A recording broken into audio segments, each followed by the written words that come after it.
শিবকে কেন লিঙ্গ রূপে পুজো করা হয়? শিবের মূর্তিতে কেন জল ঢালা হয় না, তাই না মা?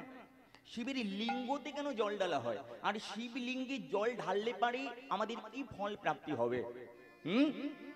প্রথমে শোনো মা, সপ্ত ঋষি বলে ঋষি ছিল। সেই সপ্ত ঋষিদের ভিতরে শ্রেষ্ঠ ঋষি যার নাম হচ্ছে ভৃগু ঋষি।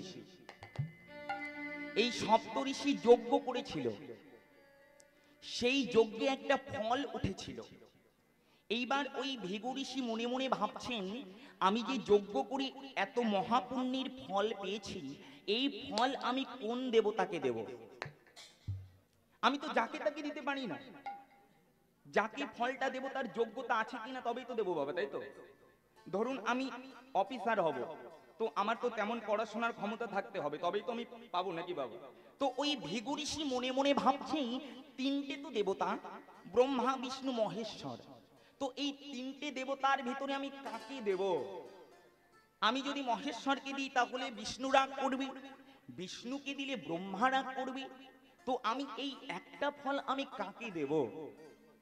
তো ওই ভৃগু ঋষি মনে মনে ভাবছে, আমি পরীক্ষা করব, যে পরীক্ষায় উত্তীর্ণ হবে আমি তাকেই এই ফলটা দান করব। ও মা, তাই ভৃগু ঋষি আজ মনে মনে ভাবছে, আমি সর্বপ্রথম ব্রহ্মলোকে যাব। তাই ভৃগু ঋষি ওই ফলটি হাতে নিয়ে ব্রহ্মলোকে ছুটে চলেছে। ব্রহ্মলোকে ছুটে গিয়ে এবার ব্রহ্মাদেবকে ডেকে ডেকে বলছে, ব্রহ্মা ব্রহ্মা। কে ডাকছে? আমি আমি ভৃগু ঋষি। ব্রহ্মা আমার ধ্যানে মগ্ন হয়ে আছে। মা, ভৃগু ঋষিকে বসতে বলল না। বাবা, আমাদের বাড়িতে যদি কোনো অতিথি আসে, কোনো বৈষ্ণব ঠাকুর আসে, তাকে যদি আমরা বসতে না বলি সে অসন্তুষ্ট হবে না? রাগ করবে তো? তো ওই ভৃগু ঋষি যখন ব্রহ্মলোকে গেল, ব্রহ্মা ধ্যানে মগ্ন, ব্রহ্মার ধ্যান নাই, কে এসেছে তার বাড়িতে, বসতে পর্যন্ত বলল না। তো আপনি যদি আমাকে বসতে না বলেন, আমি আপনার করে রাগ করব না? বলবো দেখো কত অহংকার, তাই না মা? তো ব্রহ্মা বসতে বলল না। তো ভৃগু ঋষি আমার মনে মনে ভাবছে, ব্রহ্মার মনে এত অহংকার, এত অহংকার! আমি একটা মুনি, একটা ঋষি, আমি তার বাড়িতে এসেছি, সে আমাকে সম্মান করলো না, আমাকে বসতে পর্যন্ত বললো না, আমার দিকে তাকালো না। অমনি ভৃগু ঋষি ওই ব্রহ্মাকে অভিশাপ দিল, শোনো ব্রহ্মা, তোমার মনে এত অহংকার, আমার মতো সাধুকে মুনিকে তুমি সম্মান করলে না, আমি অভিশাপ দিচ্ছি, এই কারণে কোনোদিন তোমার মর্তধামে পুজো হবে না। আমি অভিশাপ দিলাম, মর্তধামে কোনোদিন তোমার পুজো হবে না। দেখবেন মা, সমস্ত দেবতার পুজো হয়, ব্রহ্মার কিন্তু পুজো হয় না। ব্রহ্মার কোনো মন্দির নেই। কেন? নাকি ওই ভৃগু ঋষি ব্রহ্মাকে অভিশাপ করেছেন যে তোমার কোনোদিন পুজো হবে না। এবারে ভৃগু ঋষি আমার ব্রহ্মলোক থেকে চলেছে কোথায়? নাকি কৈলাসে। আমি এবার কৈলাসে যাব। এদিকে কৈলাসে মহাদেব আমার পার্বতীর সঙ্গে সংসারের কাজে মগ্ন হয়ে আছে। কেন বাবা? আপনারা সবাই জানেন ভোলা একটু দিল খোলা মানুষ, ও সদাই সে, ও ছাই ভস্য অঙ্গে মাখে, ওর বাড়ি ঘর কিছু লাগে না, ও কৈলাসে পড়ে থাকে। তো পার্বতী বারে বারে বলে, শোনো স্বামী, সমস্ত দেবদেবীর সুন্দর বাড়ি আছে, গাড়ি আছে, আমার কিছু নেই, তুমি আমাকে কৈলাসে খাড়া করে রেখেছো, তোমার সংসার আমি করব না। তো শিব আর পার্বতী ঝগড়া করছে, এমন সময় ওই ভৃগু ঋষি কৈলাসে উপস্থিত হয়েছে। বলুন তো দেখি মা, আপনার বাড়িতে যদি ঝগড়া চলে, সেই সময় যদি কেউ আসে, মাথা তো এমনিতেই গরম থাকে। তো ভৃগু ঋষি এসে গেছে, শিবেরও খেয়াল নেই, পার্বতীরও খেয়াল নেই। যেই শিবকে ডাক দিয়েছে মহাদেব, মহাদেব আমার বলছে, কেরে বেটা, এখন আবার তুই জ্বালাতে এলি আমাকে? একে তো আমি জ্বালায় জ্বলে মরছি, যার পত্নী আছে সে জানে কত জ্বালা। তো এই পার্বতী আমাকে বলছে, তুমি আমাকে বাড়ি করে দাও না, গাড়ি করে দাও না, এই কৈলাসে ঠান্ডার ভিতরে পড়ে থাকি, সবার কত সুন্দর বাড়ি আছে, আবার আমার স্ত্রী আমাকে জ্বালাচ্ছে, আবার কে এ সময় আমাকে ডাকছে? বসতে টসতে কিছু বললো না মা, বসতে টসতে কিছু বললো না। ভৃগু ঋষি আমার মনে মনে ভাবছে, মহাদেব, ও মহাদেব, তোমার এত অহংকার, তুমি আমার মতো মুনিকে সম্মান করলে না, আমার মতো মুনিকে তুমি আপ্যায়ন করলে না, বসতে দিলে না। শোনো মহাদেব, আমি তোমাকে অভিশাপ করলাম, মর্তধামে কোনোদিন তোমার মূর্তি পুজো হবে না, তুমি লিঙ্গ রূপে রূপান্তরিত হয়ে যাও। ওই ভৃগু ঋষির অভিশাপে মহাদেব লিঙ্গ রূপে রূপান্তরিত হয়ে গেল। এইবার আরেকটা তত্ত্ব শোনো, দুটো তত্ত্ব আছে, দুটো তত্ত্ব আছে।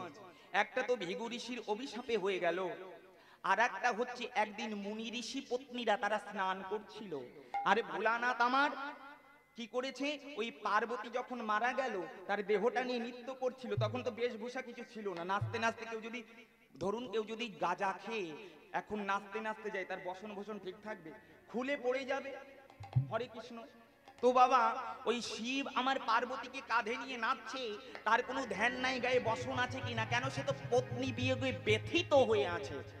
তো পার্বতীকে কাঁধে নিয়ে যখন কাঁদছে, ওই বিষ্ণু সুদর্শন চক্র দ্বারা তাকে দ্বিখণ্ডিত করে দিল, তখন শিব আমার উলঙ্গ হয়ে থরথর করে কাঁপছে, আর ওই মুনি ঋষি পত্নীরা শিবকে দেখে বড় পছন্দ করে ফেললো। হাই হাই, এমন পতি যদি আমাদের হতো, কেন শিব তো দিগম্বর, তার রূপের সঙ্গে কারোর তুলনা হয় না, তাকে যদি একবার কেউ দেখে, ওমা মেয়ে কেন, ছেলেরাও তার প্রেমে পড়ে যাবে।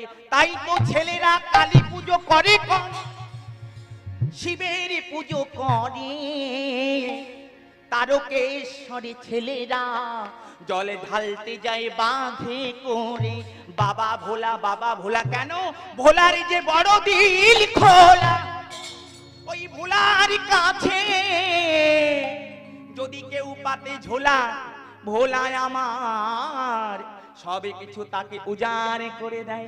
ভোলা বলে আমার কিছু নাই, তোরা যা চাইবি তোদের তাই দেব হাই। তাই কোনো দেবতাকে ডাকলে তুমি কিছু পাও বা না পাও, কিন্তু ভোলাকে যদি ডাকতে পারো, ওমা যা চাইবে ভোলার কাছে তাই পাবে। ওই পত্নীরা শিবের রূপে পাগল হয়ে গেল, শিবকে যদি একবার প্রতিরূপে পেতাম আমাদের জনম ধন্য হতো। এইবার ওই মুনি ঋষিরা মনে মনে ভাবছি, একই অবস্থা, একই অবস্থা, আমাদের পত্নীরা যদি শিবের সঙ্গে চলে যেত, তাহলে আমাদের রান্না কি করবে, আমাদের রান্না কি করবে। শিবকে বলছে, ওহে ভোলানাথ, তোমার রূপ দেখে আমাদের পত্নীরা পাগল হয়েছে, আমরা অভিশাপ করলাম, তুমি আজ থেকে লিঙ্গ রূপে রূপান্তরিত হয়েই যাও। তাই মর্তধামে শিবের মূর্তি রূপে পুজো হয় না, ওই লিঙ্গ রূপে পুজো হয়। এইবার ওই ফলটা কি হলো তাহলে বাবা, ওই ভৃগু ঋষি আমার এবার চলে গেল বিষ্ণু লোকে। বিষ্ণু তো চালাক মানুষ, ও চতুর, ও শয়তানের বীজ, এ বাঁশি যার হাতে এ অত সোজা নয়। তো ওই বিষ্ণু আমার লক্ষ্মীকে নিয়ে বসে আছে, তো ও তো চতুর মানুষ, ওই ভৃগু ঋষিকে যেই দেখেছে, ভৃগু ঋষি আসার আগে বিষ্ণুদেব বলছে, এসো এসো এসো আমার ঘরে এসো। ভৃগুদেবকে যখন বরণ করেছে, বিষ্ণু আমার সরসজ্জায় শুয়ে আছে, লক্ষ্মী আমার চরণ টিপছে, বিষ্ণু আমার অনন্ত নিদ্রায় নিদ্রিত হলেন। তখন ভৃগু ঋষি আমার বলছে, বিষ্ণু তুমি আমাকে বাড়িতে এসে তুমি আমাকে আসতে বললে, কিন্তু কোনো যত্ন করছো না, তুমি বাড়িতে আসতে বলে আমার সেবা করছো না। ওই কি করেছে, ভৃগু ঋষি আমার নারায়ণের বক্ষে একটা লাথি মেরে দিল। যেই লাথি মেরে দিয়েছে, বিষ্ণুর আমার ধ্যান ভঙ্গ হয়ে গেল। বিষ্ণু ক্রোধ করলো না, বিষ্ণু রাগ করলো না, বিষ্ণু ওই ভৃগু ঋষির চরণ দুটো বক্ষে চেপে ধরে বলল, মণি, তোমার মতো মণি আমার বক্ষে চরণে দিয়েছে, আমার জনম ধন্য। ওমা মুনির মন অমনি গলে গেল। দেখো বিষ্ণু এত বড় দেবতা হয়ে আমার লাঠি সহ্য করে তবুও আমার চরণ দুটো বক্ষে নিল। শোনো বিষ্ণু, আমি তোমায় আশীর্বাদ করলাম, আমি তোমার ভক্তিতে প্রসন্ন হয়েছি, এই ফল আমি তোমাকে দিলাম, আর আমি আশীর্বাদ করলাম মর্তধামে তুমি হবে শ্রেষ্ঠ দেবতা। মর্তধামে তুমি বারে বারে যুগে যুগে অবতার হবে, আর প্রত্যেকটা ঘরে ঘরে মন্দিরে মন্দিরে তোমার পুজো হবে। এইবার যখন আশীর্বাদ দিয়ে দিল, অভিশাপ দিয়ে দিল, এবার শিব তো লিঙ্গ রূপে পতিত হয়ে গেল মা।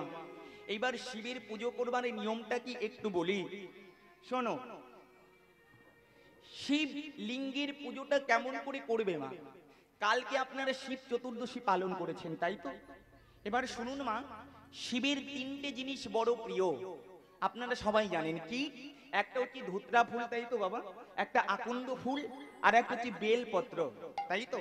তবে শিব চতুর্দশীর দিনে আপনারা যদি বেল পাতা ধুতরা ফুল, আকন্দ ফুল চয়ন করে শিবকে নিবেদন করেন, তাহলে শিব সেটা কোনোদিন গ্রহণ করবে না, কোনোদিন গ্রহণ করবে না। শিব চতুর্দশীর দিনে কোনোদিন বেলপাতা চয়ন করবেন না, আকন্দ ফুল চয়ন করবেন না, ধুতরা ফুল চয়ন করবেন না, আগের দিন চয়ন করে রাখতে হয়। তবে এই বেলপত্র তোলার কিছু নিয়ম আছে না। কি কি নিয়ম? সোমবার দিন তুলবেন না, আমাবস্যাতে তুলবেন না, পূর্ণিমাতে তুলবেন না, একাদশীতে তুলবেন না, সংক্রান্তিতে তুলবেন না, রাত্রেবেলায় তুলবেন না। এইভাবে তুলবেন না শিব বেলপাতাগুলো। শিব চতুর্দশীর আগের দিন বেলপাতা তুলে আপনারা শিবকে বেলপাতাটা কেমন করে নিবেদন করবেন শুনে নাও মা। শিবকে বেলপাতা দিতে গেলে ওই বেলপাতার তেল তেলে দিকটা, সমান দিকটা শিবের ওপরে দিতে হয়। তবে বেলপাতা শুধু দিলে শিব সন্তুষ্ট হয় না মা, বেলপাতার সঙ্গে সঙ্গে আতপ চাল দিতে হয় শিবের মাথায়। এবার আপনারা প্রশ্ন করবেন শিবকে বেলপাতা দিলে আতপ চাল কেন দিতে হয়? শোনো মা, হর আর পার্বতী এক আত্মা, শিব যেখানে দুর্গা সেখানে। কেমন করে দেখবেন যে শিবলিঙ্গটা থাকে তার চারিপাশে একটা ব্যারিকেড দেওয়া থাকে, যার উপর দিয়ে জলটা বেয়ে নিচে নেমে যায়, ওটা হচ্ছে পার্বতী। শিবের মাথায় যখন জল দেবেন এবং বেলপাতা দেবেন, তারপরে একটু আতপ চাল দিতে হয়। কেন? শিব আর পার্বতী একসঙ্গে থাকে, তাই শিবকে পুজো করতে গেলে পার্বতীকেও পুজো করতে হয়। পার্বতীর আরেক নাম কি মা? পার্বতীর আরেক নাম হচ্ছে অন্নপূর্ণা। এই অন্নপূর্ণা কোথায় থাকে? অন্নে থাকে। আর অন্ন কি? অন্ন হচ্ছে চাল। কোন চাল? আতপ চাল। ওই আতপ চাল যদি কেউ শিবের মাথায় দিতে পারে, শিবের মাথায় দিয়ে 21 বার নমঃ শিবায় বলতে পারে, ওই চাল আর বেলপাতাটা যদি বাড়িতে এনে একটা পুটলিতে করে সুন্দর করে পবিত্র জায়গায় রেখে দিতে পারে, শিবপুরাণ বলছে তার বাড়িতে কোনোদিন অন্ন বস্ত্রের অভাব হয় না। কেন? মা অন্নপূর্ণার আশীর্বাদে। হরি বল, হরি বল, হরি। তবে শুনে নাও মা, অনেকে কি বলে শিবের প্রসাদ খেতে হয় না, তাই তো বাবা? বলে কি না? আমি শিবটাকে সুন্দর করে বিশ্লেষণ করব আজকে। অনেকে বলে শিবের প্রসাদ খেতে হয় না, তাই না মা? শিবের আর একটা নাম আছে বাবা, কি নাম জানো? পঞ্চানন, অর্থাৎ আনন মানে মুখ। শিবের 5টা মুখ আছে মা, শিবের 5টা মুখ, চারদিকে 4টি মুখ আর মাথার উপরে আর একটা মুখ। এইবার অনেকে বলে শিবকে নিবেদিত প্রসাদ সেবা করলে পাপ হয়। তবে শুনে নাও মা, শিবকে নিবেদিত প্রসাদ কেন খেতে নেই শুনে নাও। যেদিন সমুদ্র মন্থন হয়েছিল, বিষ উঠেছিল, ওই বিষ দেবাদিদেব মহাদেব পান করেছিল, করেছিল না বাবা? সেই বিষ শিবের কণ্ঠে জমা হলো, সেদিন থেকে শিবের নাম নীলকণ্ঠ হয়ে গেল। ও বাবা, শিব যে বিষ পান করেছিল, ওই বিষ তো শিবের বদনে লেগে গেল। লেগে যায় নাই? বদনে লেগে গেল। আর সেই বিষ পান করা বদনে দিয়ে যদি কেউ প্রসাদ খায়, সেই প্রসাদে তো বিষ লেগে যায়। তাই বলছে শিবকে নিবেদন করা প্রসাদ খেলে পারে তোমার পাপ হবে না, তোমার মরণ হবে না, কিন্তু তোমারও বিষ সেবা করা হবে। কিন্তু এখানে তত্ত্ব বলছে শিবের 5টা মাথা, কিন্তু 5টা মাথা দিয়ে তো শিব বিষ খায় নাই, খায় নাই। 5টা মাথা দিয়ে বিষ খায় নাই, একটা মাথা দিয়ে বিষ খেয়েছিল। শিবের ফটো দেখলে দেখবেন শিব এমন করে বিষ পান করছে। কোন মাথাটা?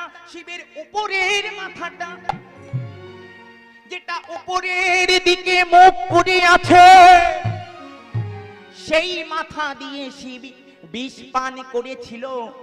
ওমা, তাই শিবের মাথার উপরে যদি কেউ ফল দেয়, দেখবেন অনেকে শিবের মাথার উপরে ফল দেয়, তাই না? ওই শিবের মাথার উপরে যদি কেউ ফল দেয়, সেই ফলটা যদি কেউ সেবা করে, তাহলেই তার বিষ পান করা হয়। কিন্তু শিবের সামনে যদি কেউ ফল দেয়, ভোগ দেয়, নৈবেদ্য দেয়, সেটা আপনারা সেবা করতে পারবেন। তবে শোনেন না মা, সবাই বলতে পারে, কিন্তু বিচার করে নেবেন নিজের জ্ঞান দিয়ে কোনটা ঠিক কোনটা ভুল। বলুন তো, শিব হচ্ছে পরম বৈষ্ণব, আমার মুখের কথা নয়, শাস্ত্র এখানে ভাই প্রমাণ দিয়ে যায়। দ্বাদশ বৈষ্ণবের ভেতরে শিব হচ্ছে মহাবৈষ্ণব। তাহলে বৈষ্ণবের প্রসাদ খেলে যদি মানুষের অমঙ্গল হবে, তাহলে মানুষ তাকে কি আর বৈষ্ণব কবে? বলবে না? তো শিব তো আমার মহাবৈষ্ণব, শিবের প্রসাদ খেলে আরো তার কৃষ্ণ ভক্তি প্রাপ্তি হয়। তুমি কোনো পুজো করলে কৃষ্ণ ভক্তি পাবে না, একমাত্র শিবের পুজো করলে পারেই কৃষ্ণ ভক্তি পাবে। কেন? শিব হচ্ছে ভক্তি প্রদায়িনী, শিবের পুজো করলে পারে মা কৃষ্ণ ভক্তি প্রাপ্তি হয়। তবে আর একটা কথা বলি, শিবকে তো আপনারা বেলপাতা দেবেন, ধুতরা ফুল দেবেন, আকন্দ ফুল দেবেন, কিন্তু শিবকে দুটো জিনিস দেবে না মা, দুটো জিনিস দেবে না। কি জিনিস বলো তো? সবাই জানো কিন্তু এখন মনে নেই, যেই বলবো সেই তোমাদের মনে পড়ে যাবে। কি বলো তো? তুলসী পাতা, তুলসী পাতা শিবকে দিতে নেই।